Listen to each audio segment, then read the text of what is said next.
La social-démocratie peut être plus terrible que la droite quand elle veut faire preuve de son dévouement à la nation et au patronat. Nous savons que nous sommes tous ici des internationalistes parce que nous travaillons avec des travailleurs étrangers sur tous les chantiers. Camarades, il y en a quelques-uns qui vont disparaître. Ne nous en voulez pas. Si nous disparaissons, c'est que nous avons des raisons. D'accord, ne nous en voulez pas. Cela dit, personne, nous pensons qu'aujourd'hui nous devrions finir de cette façon-là, après nous être tous entendus, et que nous prouvions qu'on peut dépasser les syndicats sans aller obligatoirement à la violence, à des blessés, à une catastrophe médiatique qui ferait que nous desservir. Merci beaucoup, je laisse la parole à d'autres camarades.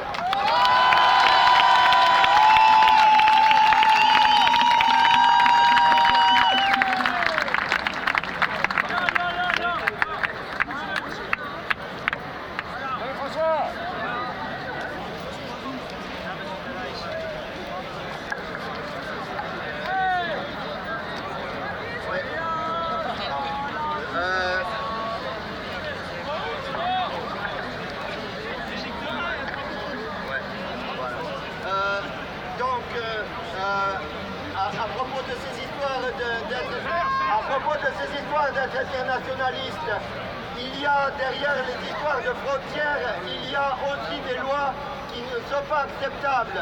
On nous met en opposition les uns avec les autres. On fabrique des pauvretés, on fabrique des défavorisés comme les Roms, et qui appellent le 28 juin après-midi à Grigny à 14h à manifester avec eux pour le droit au logement, le droit à la santé, le droit à l'éducation comme nous tous. Ils ont les mêmes droits que nous.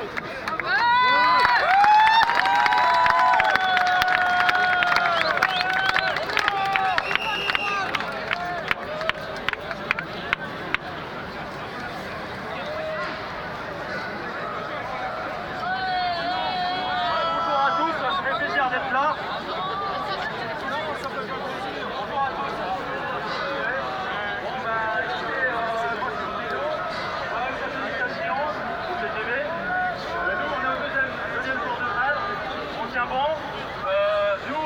Intermittents, on est pour, on est pour la lutte de tous les travailleurs.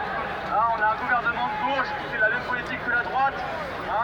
Voilà, on voit de quel côté ils sont. C'est pas étonnant. Et de toute façon, il faut qu'on soit tous ensemble.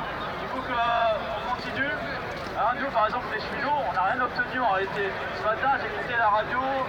Voilà, ils disaient qu'il y avait des amendements pour l'unité de la SNCF, sur un seul contrat unique. Et tout ça, c'est du vent. Tout ça, c'est de l'enfumage. Parce qu'en réalité, ça fait depuis le début que la direction SNCF nous tient ce discours-là. Elle nous dit qu'on ne touchera pas au statut, on ne touchera pas, comment dirais-je, bon, j'ai oublié. En tout cas, bon, c'est un truc à dire. En tout cas, la grève des cheminots, c'est plus profond que ça en réalité. Il y a la réforme, mais en réalité, il y a d'autres choses. Il y a les conditions de travail, il y a les emplois, il y a les salaires. Et ça touche tous les travailleurs en réalité. Je m'en souviens, là, il y a une déclaration de Pierre Gattaz, le président du MEDEF, qui disait c'est une grève politique. Et ben oui, c'est une grève politique. Bien sûr, c'est une grève politique pour défendre leurs intérêts, pour faire du profit. En réalité. Donc nous, on défend nos emplois, nos salaires, on défend le service public, on défend en réalité tous les travailleurs. Et j'espère qu'il y a plein de travailleurs qui vont nous rejoindre en réalité, parce que nous on est forts. Voilà.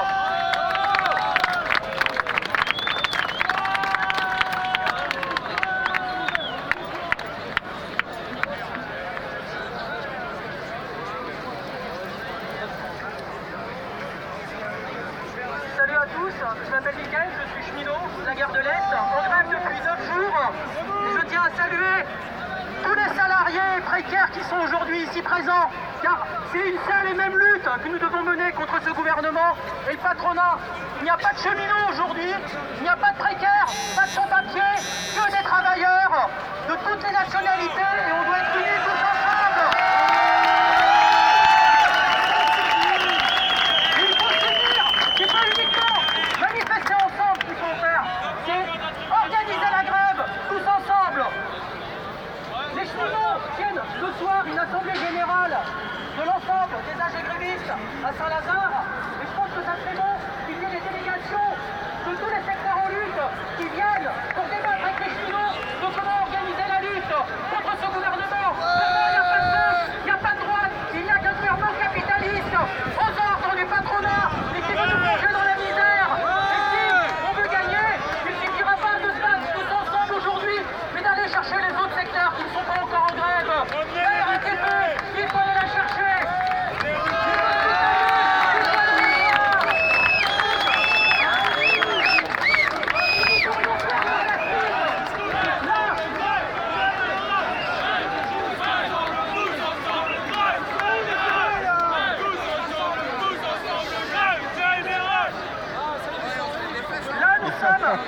Suffisamment réunis, nous avons montré que nous pouvions manifester par nous-mêmes, sans attendre les parcours préétablis, imposés par la préfecture.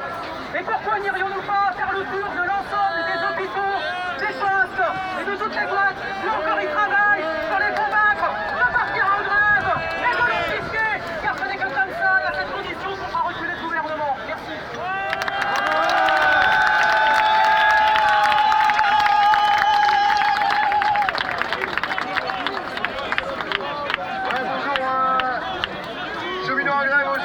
Sur la région PRG. Est-ce qu'on peut... Alors, je sais pas si tout le monde se lève, si c'est parce que c'est fini, mais c'est hyper compliqué pour les gens derrière de pouvoir voir si tout le monde est levé. Donc voilà. Si on peut se rasseoir... Juste pour vous dire, hier soir, à l'Assemblée, une vingtaine de gravataires pointaient les uns après les autres à la mitraillette, sans débat, la réforme ferroviaire. Quelle légitimité ils ont ici à l'Assemblée? On est combien nous aujourd'hui? Ils sont combien? C'est ça la question qu'il faut se poser. Alors moi je vais vous demander un vote. Puisqu'ils votent, je vais vous demander un vote. Qui ici est pour la réforme ferroviaire?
Il faut qu'on s'approprie les usagers, il faut qu'on ait les usagers avec nous, parce que la réforme est néfaste, évidemment pour les cheminots, elle l'est aussi pour les usagers, parce que ce qui va se cramer derrière, c'est une hausse des billets de train, des lignes qui vont être fermées, et tout un tas de